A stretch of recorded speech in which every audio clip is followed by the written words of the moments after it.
Oh, well, so California had a little bit more rain yesterday.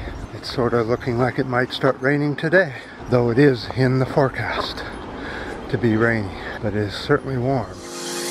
You make me feel like home. That's better.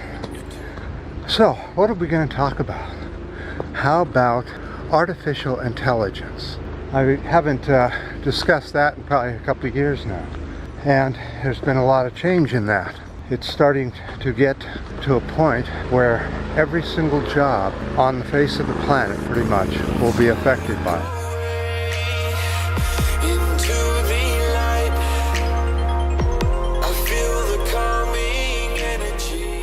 So a lot of the older generation finds AI a threat, whereas the younger generation finds it something exciting and new and can't wait till it gets here type of thing. AI will definitely make people's lives better in a lot of ways.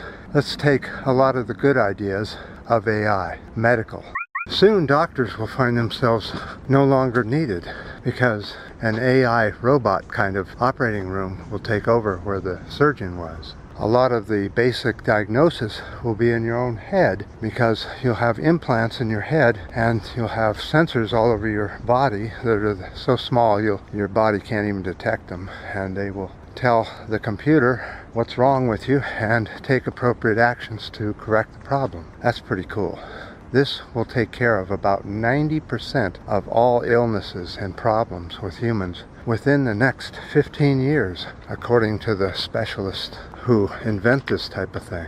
We will see somewhat autonomous driving cars, mostly just on freeways. Within 50 years, we'll be fully automated with our transportation, and humans probably won't even be allowed to drive because they would interfere with all the machines. Now there's a lot of negative about AI, such as the military-industrial complex. Yeah, they're going to use that until it can't be used anymore. We're already seeing it in the military, a lot of it. And I can't imagine having some kind of robotic four-legged thing or two-legged thing with endless energy, never gets tired, has bulletproof vests on, can't be killed, shot, anything, running around on the planet. But that's been covered, so I'm not going to go there. I'm going to go to the places where no one goes with AI, as I always do. I tend to like going where nobody else goes.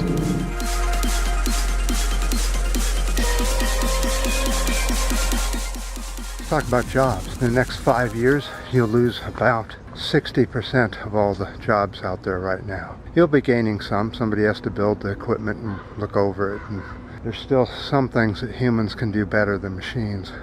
But if humanity was to make it to 50 years, the changes will be astronomical. Humans will no longer be working, and we'll have to have some kind of way of barter other than money, I guess, at least in the standard way of thinking. Humans will have a lot of time to do things that they've been promised for years.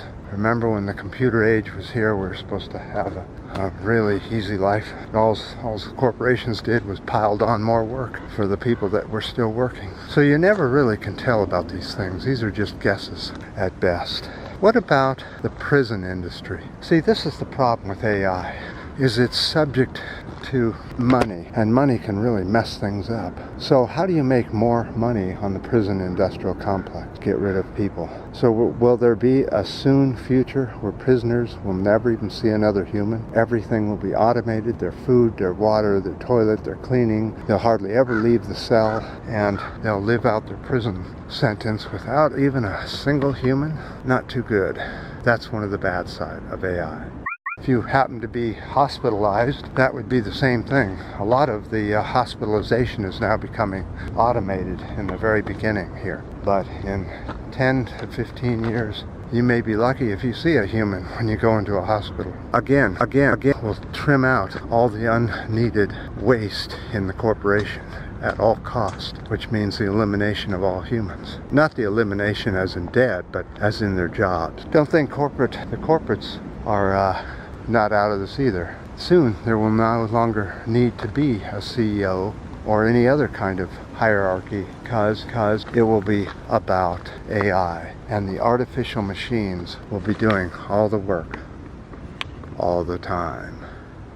Now, the big one is what happens after 50 years. Well, they're talking about taking the brain and downloading everything in it to a computer, meaning it's copied into a computer. And that way you can easily put your brain into a machine and live for as long as you can keep replacing these machines.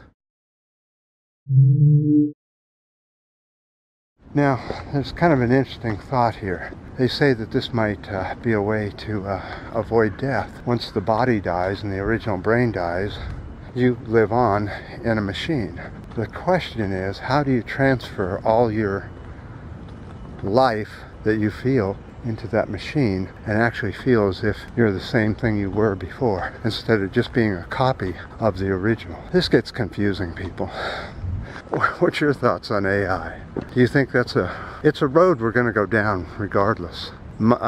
Capitalism will make sure that we go down that road because it will mean cheaper, faster, more efficient, and less thinking on the human part. So let's say that we had implants of AI and we could be anything we wanted. The best artist, best jumper, the best player, the best of the best. And everybody else had the same option. So that if you were an artist painting, and you could paint the very best art of anybody on the planet. But would that really be special anymore, since everybody else has the same ability? Possibly by what app you pay for that's downloaded into your brain. And one more thing about AI. I honestly, it looks like AI is going to come on really fast, exponentially. As the machines learn and start replacing engineers and inventors, AI will start to become more and more prevalent in everything that we buy, do, consume. So it's coming very quickly. But everybody on this channel knows it's coming quickly. Because I told you, Mushy. There's no way to stop it. It has to be, it's driven by money and by curiosity, by humanity themselves. They love to invent things. I wonder if AI will bring an end to war, starvation, overpopulation. Something's coming. Because something is coming big. Those red-eyed men, they're there all the time, aren't they? So, with your fantastic comments and your ups and your downs and your new subscribers, I will see you next time.